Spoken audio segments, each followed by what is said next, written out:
ভারত এবং পাকিস্তান এই দুই দেশের লড়াইয়ের মধ্যে বাংলাদেশের জায়গাটা ঠিক কি বা কোথায় গিয়ে পৌঁছলো, এটা বর্তমানে আরো একটা বড় প্রশ্ন হয়ে উঠেছে। কারণ বারবার বাংলাদেশ কাকে সাপোর্ট করছিল? পাকিস্তানকে। বারবার পাকিস্তানকে সাপোর্ট করে, চীনকে সাপোর্ট করে ভারতের ঘাড়ে নিঃশ্বাস ফেলার চেষ্টা করছিল। তবে ভারত তার অবস্থান বুঝিয়ে দিয়েছে। আবার অন্যদিকে এই যে পাকিস্তান এবং ভারতের যুদ্ধ, এই যুদ্ধ পরবর্তী সময় দেখা গেল একেবারে আওয়ামী লীগকে নিষিদ্ধ ঘোষণা করে দেওয়া হলো বাংলাদেশে। সেটাই করলো ইউনূস সরকার। তারা একেবারে এই যে তারা নিষিদ্ধ ঘোষণা করলো, কেন নিষিদ্ধ ঘোষণা করলো, এই সব কিছু নিয়ে কথা বলবো। আমাদের সঙ্গে রয়েছেন বাংলাদেশের বিখ্যাত সাংবাদিক শরীফ শাহাবুদ্দিন। স্যার, আপনাকে আরো একবার স্বাগত জানাই আজ তাক বাংলায়। আর যে বিষয়টা নিয়ে আমরা এর আগে আলোচনা করছিলাম এবং তার সঙ্গে এই বিষয়টাও চলে আসছে যে বর্তমানে বাংলাদেশ ঠিক কি করবে। এর আগে তো পাকিস্তানকে সাপোর্ট করছিল। এইটাই প্রশ্ন, বড় প্রশ্ন, যে এই যুদ্ধের আগ দিয়ে তো মানে যুদ্ধ মানে কি, এটা একটা প্রেসিশন গাইডেড, একেবারে টেরোরিস্ট যেখানে আছে সেখানে আক্রমণ করা হয়েছে। তো ভারতের এই একটা বিশাল বিজয়ের পরে পাকিস্তান তো একেবারে তার নাস্তানাবুদ হয়ে গেছে। তার মেজর এয়ার ডিফেন্স বলতে তো এখন আর কিছুই নাই। ওই যে সার্গোদা এবং ওই যে কিরানা, সব জায়গায় একেবারে নিউক্লিয়ার যে স্টক পাইল ছিল এগুলো তো একেবারে ধ্বংস হয়ে এখন ওরা, ওদের ওখানে রেডিয়েশনের কি অবস্থা, এটা তো আমেরিকার থেকে দেখলাম যে স্পেশাল টিম আসছে, তারপরে ইজিপ্ট থেকে আসছে, ওরা এসে এগুলো দেখছে। কিন্তু এই ভারতের কাছে এই একটা ভয়াবহ মাইর খাওয়ার পরে এখানকার যারা আছে তারা হয়তো নিশ্চয়ই প্রমাদ গুনছে যে এখন তারা কি করবে। তো তারা চেষ্টা করছে যে এতদিন যে ভারতের বিরুদ্ধে যেভাবে কথা, ইউনূস নিজেই এই পাকিস্তান আক্রমণের কয়েকদিন আগেই যুদ্ধের জন্য প্রস্তুত থাকতে বলছে, কি এখন কি বলছে আমি জানি না, এখন কি সেই প্রস্তুতি ওনার আছে কিনা যুদ্ধের।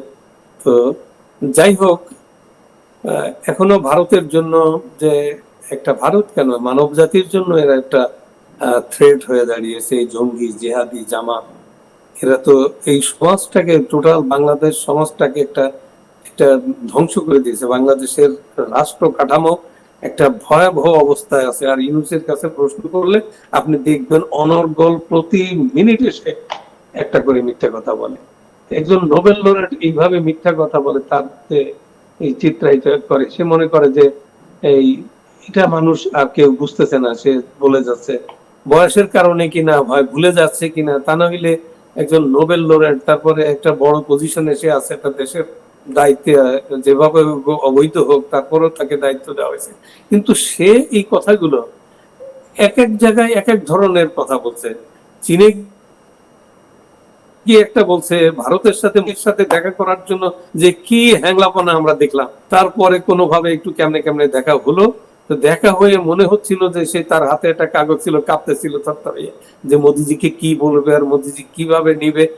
এই অবস্থা থেকে এসে আবার সে পরবর্তীতে দেখলাম যে উচ্চারণ করে নেই, ভারতের বিরুদ্ধে যুদ্ধ হবে, সে যুদ্ধে পাকিস্তান জিতবে, বাংলাদেশও তার সাথে থাকবে। এই জন্য বাংলাদেশ এয়ারফোর্স কেও তৈরি হওয়ার জন্য উনি বলছেন। এবং কি বলছেন, প্রস্তুতি না নিলে সেটা হবে, আর বিজয় ছাড়া কোনো পথ নাই। এখন বিজয় কোথায় গেল?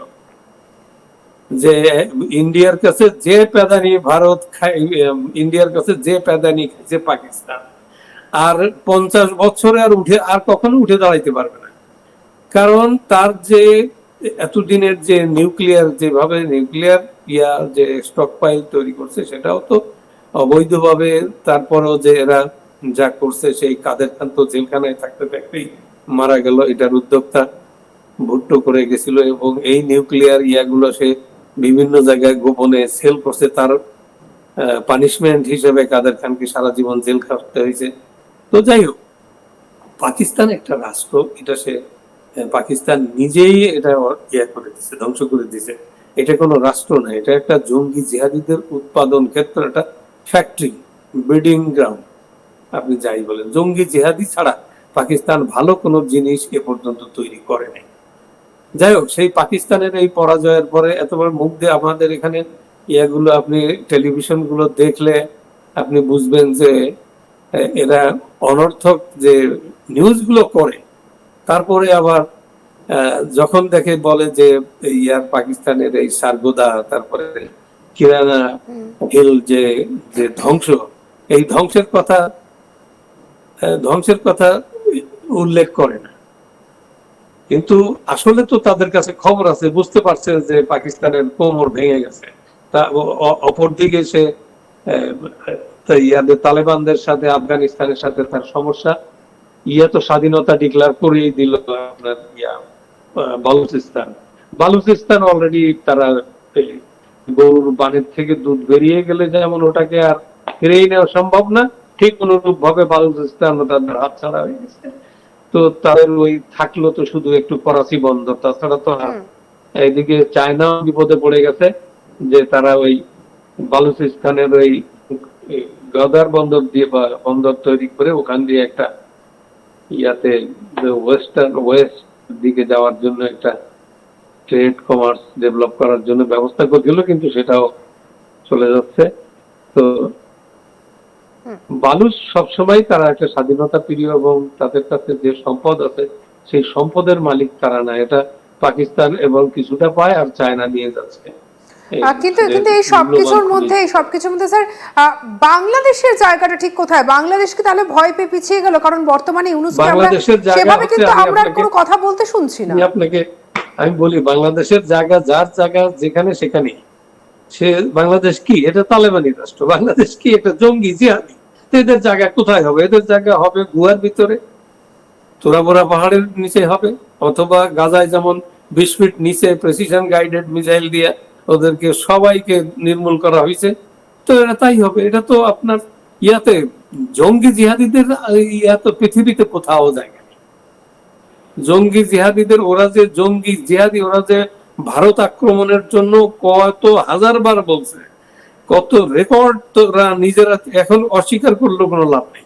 ওই রেকর্ড গুলো সব জায়গায় আছে, জাতিসংঘেও আছে, এটা কাছে, নিরাপত্তা পরিষদের কাছে আছে, সব জায়গায় আছে।